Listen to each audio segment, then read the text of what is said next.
Good afternoon, everyone. Welcome back to the Newt Tube, the Red Newt Cellars YouTube channel, where we're going to talk about wine and we're going to taste some wine too. We have a couple wines on deck tonight, both rosé from the Kelby James Russell series, the 2018 and the 2016.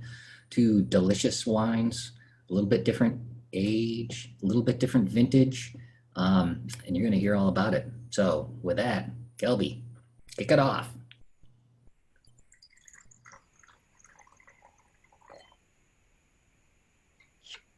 Kelby, kick it off. Sorry. My internet glitched. Sorry, everyone. So we'll start with the 16. This is just a beautiful wine, probably one of my favorite vintages of rosé that we've ever made. It had the same handling. I've got this question often. It got the same handling of every vintage of rosé. In some ways, we're responsive to the vintage for sure, but we have a general template that we talked about on Thursday for expressing the fruit from Peter's site that we just really like. 3 days cold soaking, really frigid, extracting a lot of stuff, and then fermenting it bone dry so that the stuff can balance out the crispness of the finished wine. And we don't really change that 3-day cold soak portion. But in 16, when we'll have Peter talk to this, but it was a unique vintage. And the fruit after 3 days on skins was a notably darker color than we're used to after this process. And I think there was people wondered if that was a stylistic change, especially from vintage to vintage, and it wasn't. It really kind of expresses the vintage. Peter, what was 16 like for you in the vineyard? 16 was dry year, and that's probably why you get the color difference. I can see it looking at the two bottles side by side. It's remarkable. Every year is different, but when we have drier years, the reds tend to, they express more color. The question is, do you have enough rain to get it so that they're not stressed out beyond repair? And we were saved sort of again towards the end a little bit, and as we usually are, and we're able to get the fruit in and healthy. But yeah, dry years, more color. And flavor-wise, it's always been a little bit more on that maybe like black cherry or black cap aromatic and flavor zone as opposed to red cherry or raspberry, which seems like a small difference, but like it's notable, right? Like this is always leaned a little bit more. You certainly wouldn't mistake it for red wine aromatics, but it's a little bit richer and a little bit fruitier in some ways because of that concentration. It'd be interesting I've never really delved into a lot of Cab Franc rosés from areas where it's also grown. But like a drier area, maybe like Texas or places like that where they do grow some Cab Franc. It might be interesting to see where rosés are like yearly. Mm-hmm. Meg, do you want to talk about aged rosé? I'll just tee you up with that one. You can try and tee me up with it. I actually haven't had a lot of aged rosé. At least not probably anything past 3 years of age, personally. It's probably mostly due to the fact that it does not last in my house very long, because I also really enjoy rosé, and I'm not good at denying myself things that I like. What I have had within like that kind of 3-year range really shows beautifully. I think the majority of what I've experienced is actually mostly under screw cap. So for me, it's really not an issue because there's always so much freshness and vibrancy that's being showed by the wines. So really for me, I just get to see a little bit more like vintage variation and how that showcases in rosés over years. Yeah, I feel like my somewhat glib or tongue-in-cheek answer, but it's correct, I would say, is that rosés, if they're made well, should age well, right? It's no different than any other wine. We're so used to drinking them the first year out of the gate when they're very super primary. They're before primary sometimes. They're running on fermentation esters as opposed to the fruit from the grape aromatics itself.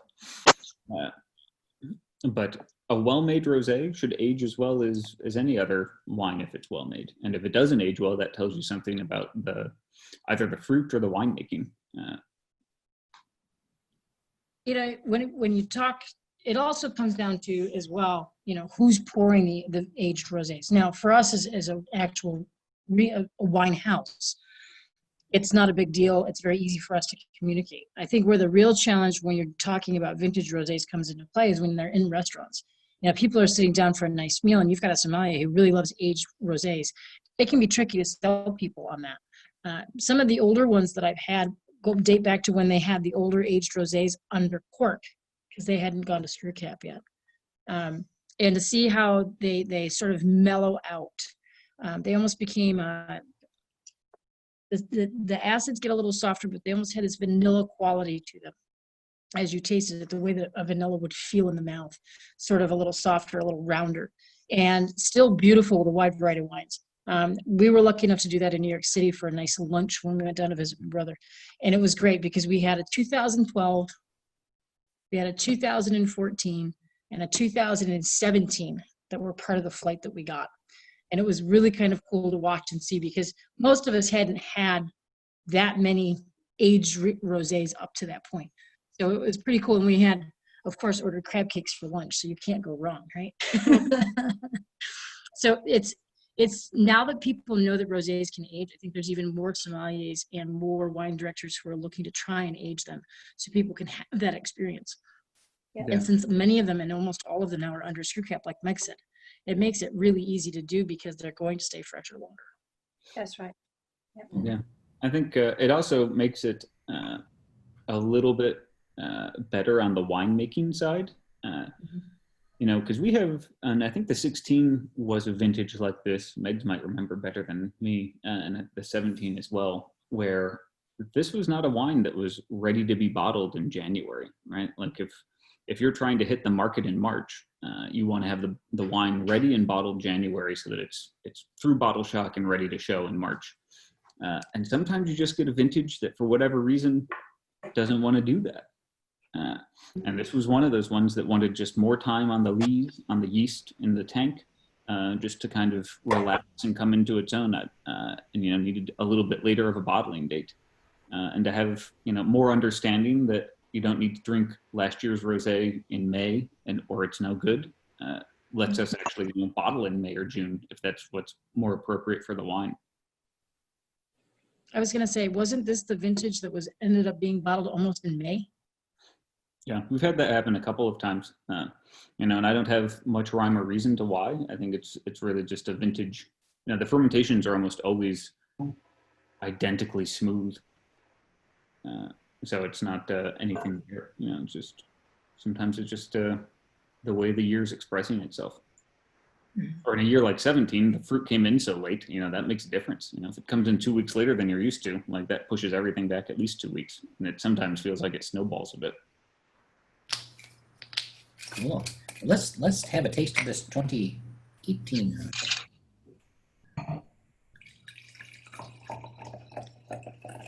I love that sound.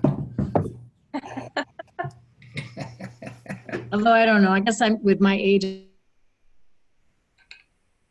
I'm just still partial to this.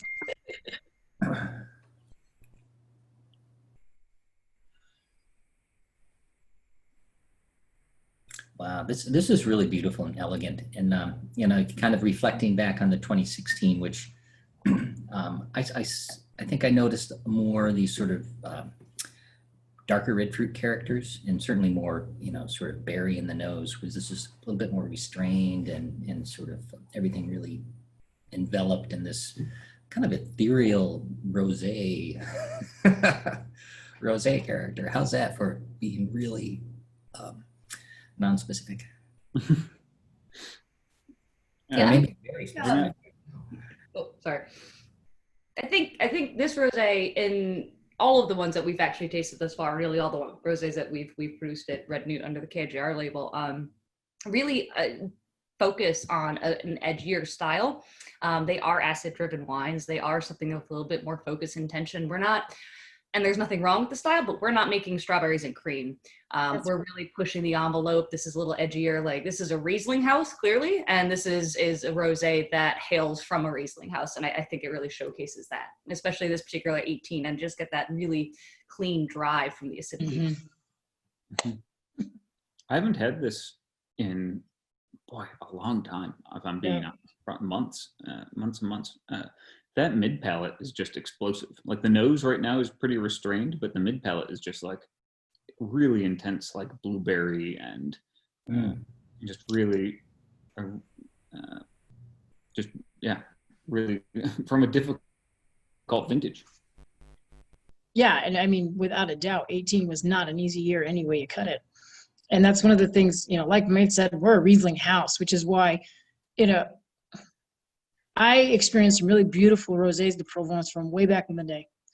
And then they had a whole bunch of bad years, and they added sugar to them, and they sent them to the United States, and they ended up becoming Blush in a Box and basically Bartles and James, and that was just awful. And so I stopped drinking Rosés for years. It took Meg's 2 years to convince me to actually drink Rosé and to give it a try. And what I loved was the fact that, to the extent that now in the summer, I drive with a mixed case of rosé in the back of my car. So if I randomly stop somewhere, I can just pull out a bottle and enjoy it with people. You're not talking about a stoplight, are you? No, usually that random phone call of, hey, how about you just zip home and grab the doggies and bring them over for a play date? Okay. Oh God, I forgot wine. I happen to have wine in the back of my car. So literally the traveling case of rosé, and if I ran low, I just stopped a few places and picked it up, so it was always on hand. But to see people rediscover rosé for what it actually is, especially this cleaner style that's more acid driven, that's really balanced, very friendly and versatile, has been a lot of fun, because it really got a bad rap for about 20 to 25 years. It was not very well made. And to see what this region is doing with rosé is just absolutely lovely. Now, when I think about, when you think about rosé, well, I should say when one thinks about Cab Franc, and I would be tempted to think about this if I didn't know better from what's in this particular glass, one would almost anticipate that a rosé from Cabernet Franc might be kind of peppery and vegetal, because Cabernet Franc has kind of a broad reputation of having a propensity for those kinds of characters. So is that something that you address or are concerned with or remediate, or what's your perspective on that kind of anticipation of people, and is it real? I mean, it can be real. I think I don't think we do anything in particular in the winery. If anything, the soaking, you might expect to pull out more of it in the skins from being on them so long. I think it's more has to do with what Peter's delivering to us from the vineyard. That vineyard, the fruit's always really beautifully exposed. It seems like sunlight. Peter can talk to this. Is really important to kind of ripening Cab Franc to more of those berry tones as opposed to green. Even in a year, and Peter might not want to talk about this, like 2018, which was not a year for anyone to remember. 2018 was a tough year on a lot of levels for our organization, but for Cab Franc, early fruit exposure is really a good thing. Especially if it's going to be a damp year or a really wet year like 18. But the sooner you get the clusters exposed to the sun, even partially, the better off you're going to be aspiration. You're going to lose, because methoxypyrazines are going to be there, and I taste almost daily once they get edible, just hoping they're going away, right? So, because nobody wants green pepper necessarily. So I consider my job is to figure out ways of getting rid of that. And we've found is early leaf removal especially helps with Cab Franc. We tend to wait a little bit on some of the others, wait on the whites, but I try to hit Cab Franc just after teaspoon, pea-sized berry. Yeah, that's interesting because when you think of sun exposure, I think one is more inclined to think, well, sun exposure is really important the grapes are really ripening, but even that early in the season, it has an impact on those characters. If you wait too long, you'll get sunburn. You want to get those berries exposed before they have the burn tendency. So early, like early on in their stage, in their growth stage, is the best time to get the berries exposed. You wait till just before veraison, that you're going to have a lot of sunburn. Not necessarily on Cab Franc, but on whites especially. Mhm. So with Cab Franc, the absolute truth in growing it is less is more. You know, less leaves in the canopy and fewer clusters, and you get really beautiful. No, I wouldn't. I'm not going to jive with that. Because if you go through and thin Cab Franc, Uh-huh. you're going to have more green pepper, more. Gotcha. You're going to have super growth. I mean, it's not much fun. Balance is the key for all grape varieties, and Cab Franc is no exception. We've tried that, and it's not necessarily good. I mean, Didn't work. it's the French paradox. It's not all that it's cut up to be, in my estimation. Now, Peter, do you find Cab Franc its sort of behavior in the vineyard to be sort of at one end of the spectrum, or is it sort of an outlier that really has a different personality and character than most other things that you grow? No, it's in line, and I actually enjoy. There are some things I don't enjoy growing. I don't mind growing Cab Franc. It's not susceptible to the big three, downy, black rot or powdery. It can get it, but you can pretty easily keep it clean with some effort. It tends to make it through winters okay. If you choose the right rootstock, and we've got all different kinds, so and there's different clones too, and we're just figuring out which ones really work here, I think. And I know that there's clonal trials going on right now, so we may even have more information in the future. I mean, I don't think it's the only red we should grow in the Finger Lakes for sure, because I think we can do other things just as well. But it's good. It's a nice thing to have, especially with the popularity of rosés. But we don't. I mean, I let the winemakers tell me when to pick it, or our winemaker says we're picking it now, and everybody says, yeah, let's take it then. But we don't make rosés with unripe fruit, and I don't think anybody should. I think that's a mistake.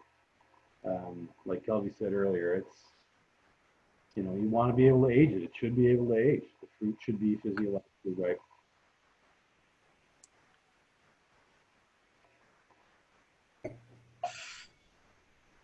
Well, and there's the 2016 is gone. Unless you have a bottle in your cellar, it's not to be had anymore. And if you have a bottle, if you have some in your glass, enjoy it. The 2018, there's a fair amount. So we're going to get to see this 2018 age for a little while, which is nice because it's delicious now, and I think it's going to be even more delicious. Just real quick, one thing that I've noticed about rosés, and of course we all have different preferences. So many people do talk about drinking rosé in the spring. That is just honestly not my favorite time of year. It's either like late summer or really like teetering from the end of fall into winter. I actually prefer a lot of my rosés in cooler weather because I like the things that it pairs with. Yeah, me too. Totally. And that's not to say that it's not a good spring wine. It vibes with me on those later dates. Mm-hmm. Mm-hmm. And if it's made from Cab Franc, I'm just going to drink it whenever I want. And And rosé of Cab Franc all day. You got me imagining the perfect time to drink rosé, Megs. And I'm thinking it's that early, when we revisit summer, like in early November, like second week in November. And, Yeah, I think that's might be the perfect time to drink rosé. A hot November, early November day. Absolutely. Snowstorm. With some I nice always, eats. And of course, rosé is great with food too, right? Mm. In addition to hanging out in the vineyard or on the yard or on your deck drinking it. In fact, we usually kind of wrap these things up talking about food. So maybe we should do that. Megs, while you have rosé on the mind, what do you envision for your leftover rosés tonight? You have 2 bottles, you know. I do. I do. And I know exactly what I'm going to do. It sounds a little bit like a toss away meal because it's easy. But it's actually one of my significant other's favorite dinners to have. We're actually going to make nachos. So we're not making our own tortilla chips or anything, but everything else we're going to be making from scratch as far as the salsas, the guacamole. I've got some corn, beans, jalapenos, peppers, onions all lined up. So we're going to cook all of that stuff up and top it off. The nachos, a little bit of cheese, good off, and then top it off with a little bit of cilantro and sour cream and whatnot. And I'm really excited to see how the cilantro plays with the rosé. Nice. yeah. All right. How about you, Peter? What do you think you're going to be? Just how you're going to dispense with your rosé this evening? Well, I actually think rosé goes very well with pork loin, pork roast. So I think I'm going to grill a pork loin on the grill with probably some potatoes from the oven browns, broccoli. That's what I'm going to do. That sounds great. How about you, Kelby? I'm gonna go with a favorite of Julia's and mine, or I should say a genre that we love called tartines. They're a southern French specialty of basically toast. Like really good bread, but then really interesting toppings on top. And I'm going to do one. We've got some really good tinned Spanish tuna. I'm going to do that on top of the toast with this Italian asparagus salad that I really like, where you roast the asparagus and then the dressing is a mixture of red wine vinegar, capers, and then soft boiled egg along with some olive oil. So kind of a really, it's almost like maybe it's like a deconstructed hollandaise in that way. I've never thought of it quite that way before. But I think that on top of the tuna, on top of bread, would be really tasty. Yeah. How about you, Rebecca? What do you have in mind? We're going to have some baby back ribs tonight. We have a Memphis dry rub that we're going to put on the ribs and slow roast those with just a simple white potato, just a roasted potato and some coleslaw. How about you, Heather? Well, it's still asparagus season, but I also have kale and cabbage. So I picked up this weekend some shrimp. So I'm going to do one of my favorite meals, which is a Cajun grilled shrimp. And I'm going to do those in the wok first, pull them out, and then we'll do the asparagus. And I have this beautiful mixture that is shaved Brussels sprouts and kale and some shredded carrots. And we're going to get all of that going. I have a ginger, kind of coconut, ginger and curry type spice to go with that. So we're just going to put those together, keep it light, and just keep on drinking. But my appetizer is my favorite.